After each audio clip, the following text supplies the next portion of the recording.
अपने क्लाइंट्स को अट्रैक्ट करने के लिए यहाँ पर ये मेन्यू मसाज के अलावा वो कुछ फन सर्विसेज, कुछ जॉब्स, और वो अपने आप को स्टेज पर पूरी तरह से रिवील करते। बाद में पता चला कि भाई वो तो एक लड़का है। स्वादिखा थाईलैंड।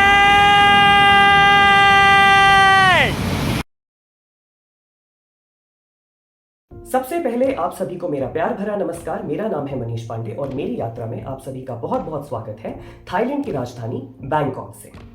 पिछले व्लॉग में जैसा कि आपने देखा कि मैं थाईलैंड की पुरानी राजधानी अयोध्या में था और वहां से बैंकॉक आया हूं, और मेरे व्लॉग्स में अभी तक आपने थाईलैंड से यहाँ का कल्चर, यहाँ की लाइफ, यहाँ का नेचर और यहाँ की वाइल्ड लाइफ को अभी तक मेरे व्लॉग्स के थ्रू एक्सप्लोर किया है।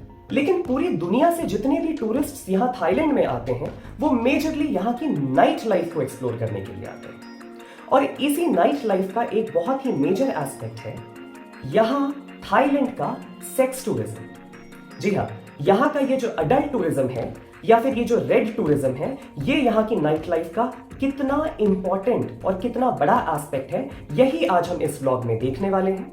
इसके अलावा थाईलैंड के इस अडल्ट टूरिज्म को यहाँ पर पिंक टूरिज्म या फिर रेनबो टूरिज्म क्यों कहा जाता है, ये भी देखेंगे। और इसके अलावा क्योंकि पूरी दुनिया में अडल्ट इंडस्ट्री या अडल्ट टूरिज्म को बहुत इज्जतदार निगाहों से नहीं देखा जाता, तो थाईलैंड का ये अडल्ट टूरिज्म यहाँ के टूरिज्म के लिए कितना कारगर है, कितना इज्जतदार है या फिर कितना बेइज्जत है, यही आज हम इस ब्लॉग में देखने वाले हैं। बैंकॉक थाईलैंड की राजधानी ही नहीं बल्कि थाईलैंड के दिल की धड़कन है। यहाँ की सुकुम्वित रोड हो या छत पर बने बार्स, हर जगह जिंदगी दौड़ रही है।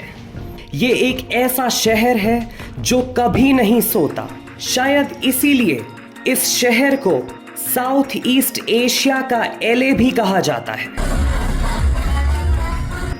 लेकिन इन रंगीन गलियों के पीछे एक और दुनिया भी बसती है, एडल्ट एंटरटेनमेंट की दुनिया।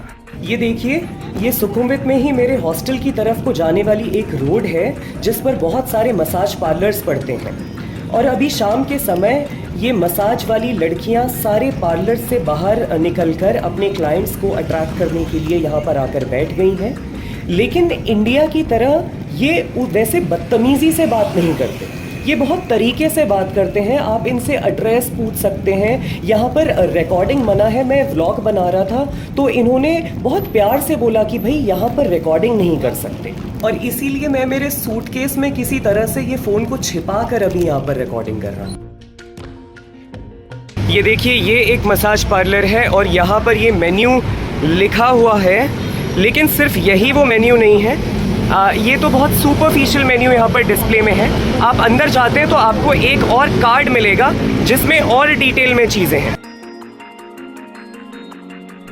तो ये मसाज पार्लर्स यहाँ पर सिर्फ रिलैक्सेशन के लिए ही नहीं है, लेकिन इसके अलावा भी यहाँ पर बहुत सारी फन सर्विसेज ये मसाज पार्लर्स में मिलती हैं। मैंने अभी आपको वो रेट कार्ड भी दिखाया है जिसमें मसाज के अलावा कई तरह की सर्विसेज वहाँ पर मेंशन की गई हैं, और थाई बाट के अलावा VND और US डॉलर्स में भी रेट्स हैं। आप देखिए, मसाज के अलावा वो कुछ फन सर्विसेज, कुछ जॉब्स वो लोग आपको दे देते हैं, और उसके अलावा भी जो हाईएस्ट सर्विस होती है वो होती है हैप्पी एंडिंग जिसे आप कहते हैं। लेकिन यही नहीं है, इसके अलावा भी और बहुत कुछ है। आगे देखिए। बैंकॉक तो बैंकॉक, लेकिन बैंकॉक से 2 घंटे की दूरी पर है ये शहर पटेया, जो कि थाईलैंड के इस एडल्ट टूरिज्म का गढ़ है। यहाँ का सबसे फेमस एरिया ये वॉकिंग स्ट्रीट है, जिसकी चकाचौंध में जिस्म का गोरख धंधा खुलेआम इस गली में होता है, जो कि बैंकॉक में कम से कम एक छत के नीचे हो रहा था। लेकिन खुले आसमान के नीचे बेशर्मी भी शायद पतेया के लिए कम पड़ जाती है, इसीलिए ये शहर इस बेशर्मी में भी कल्पनाओं का तड़का लगाता है। तो जैसा कि पहले भी बताया कि ये जो पटिया सिटी है ना, इसको कहते हैं पार्टी कैपिटल ऑफ थाईलैंड, और साथ ही साथ थाईलैंड का जो अडल्ट टूरिज्म है उसका भी ये हब है।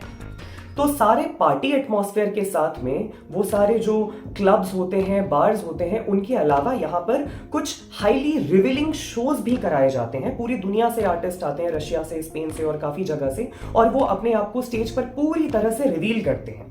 और जैसा कि मैंने कहा कि भाई इसमें फैंटेसी का भी तड़का लगाया जाता है, तो इवन जो ऑडियंस होती है, ऑडियंस को भी स्टेज पर बुला करके उनके साथ पार्टिसिपेट करने का मौका दिया जाता है। हालांकि ये जो शोज होते हैं ये बहुत ही एक्सपेंसिव होते हैं, और उसके अलावा कैमरा यहाँ पर बिल्कुल भी अलाउड नहीं होता है, इसलिए कोई फुटेज बाहर नहीं आती। और इसके अलावा हर सेक्सुअलिटी के लिए यहाँ पर इस तरह के पिंग पोंग शोज ऑर्गेनाइज किए जाते हैं। और जब हम ये बात कर रहे हैं तो भाई आपने बहुत बार सुना होगा कि भाई देखने में तो ऐसा लग रहा था कि वो लड़की है, बड़ी खूबसूरत लग रही थी। थाईलैंड की ही ऐसी कहानियां आमतौर पे हमें सुनने को मिलती हैं। कहते हैं कि भाई दूर से तो देखने में वो बड़ी खूबसूरत लड़की थी, लेकिन पास से देखा, बाद में पता चला कि भाई वो तो एक लड़का है। इनफैक्ट मेरे साथ भी ऐसा हो गया। मैं मेट्रो में सफर कर रहा था तो मुझे एक लड़की दिखी और उसके बाल बड़े खूबसूरत थे, ब्लॉन्ड विग लगी हुई थी, लेकिन थोड़ी देर में पता चला कि भाई वो तो एक लेडी बॉय है। तो ये क्या कहानी है वो भी आपको बताते हैं। थाईलैंड पूरी दुनिया में सेक्स रीअसाइनमेंट सर्जरी का भी हब है, इसीलिए यहां पर इस तरह के लेडी बॉयज का मिलना आम बात है, जो कि मेडिकल ट्रांजिशन कराकर अपना मनचाहा शरीर पाना चाहते हैं, और इसी मेडिकल ट्रांजिशन में आने वाली लागत को जुटाने के लिए वो अपने जिस्म का व्यापार करते हैं। इसके अलावा थाईलैंड साउथ ईस्ट एशिया में समलैंगिक विवाह को कानूनी मान्यता देने वाला पहला देश है, जिसके बाद थाईलैंड में रेनबो टूरिज्म बढ़ने से करीब $2 बिलियन की अतिरिक्त आमदनी होने का अनुमान है। वैसे ये एक चीज मुझे थाईलैंड में बहुत अच्छी लगी कि यहाँ पर कोई किसी को जज नहीं करता उसका रंग, रूप, काम या उसकी लैंगिकता देखकर, और इसी तरह से इस एडल्ट टूरिज्म में काम करने वाले लोगों की भी बहुत इज्जत की जाती है, और उतनी ही इज्जत वो लोग भी आपको देते हैं। और वैसे ही ये जो लेडी बॉयज की अभी हम बात कर रहे हैं, ये भी आपको उतनी ही इज्जत देते हैं, और यहाँ पर इनकी भी उतनी ही इज्जत है। हालांकि हमारे भारत में लैंगिकता को लेकर लोगों के अपने व्यक्तिगत विचार हैं, जिन पर अभी हम नहीं जा रहे हैं, लेकिन जो लोग कहते हैं कि हम लेडी बॉयज को पहचान नहीं पाते देखकर, तो एक सीधी सी बात है, किसी भी लेडी बॉय के जो कंधे हैं वो उसकी कमर से ज्यादा चौड़े होंगे, जबकि किसी भी लड़की के जो कंधे होते हैं वो उसकी कमर से ज्यादा चौड़े नहीं होते। लेकिन जहां तक बात रही इस अडल्ट टूरिज्म की, इसके अलावा भी थाईलैंड के टूरिज्म के और दूसरे बहुत सारे पहलू मैंने आपको दिखाए हैं, जब मैंने आपको मेरे ब्लॉग्स में यहाँ का कल्चर, लाइफ, यहाँ का नेचर और यहाँ की वाइल्ड लाइफ दिखाई।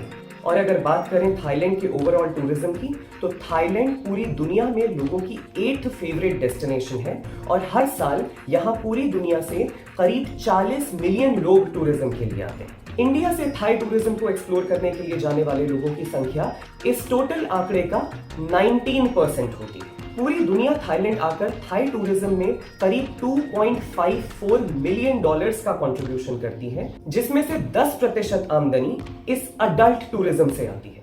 लेकिन वहीं अगर भारतीय टूरिस्ट की बात करें तो भारत से थाईलैंड आने वाला लगभग 40 से 50% टूरिस्ट यहां पर अडल्ट टूरिज्म को ही कंट्रीब्यूट करता है।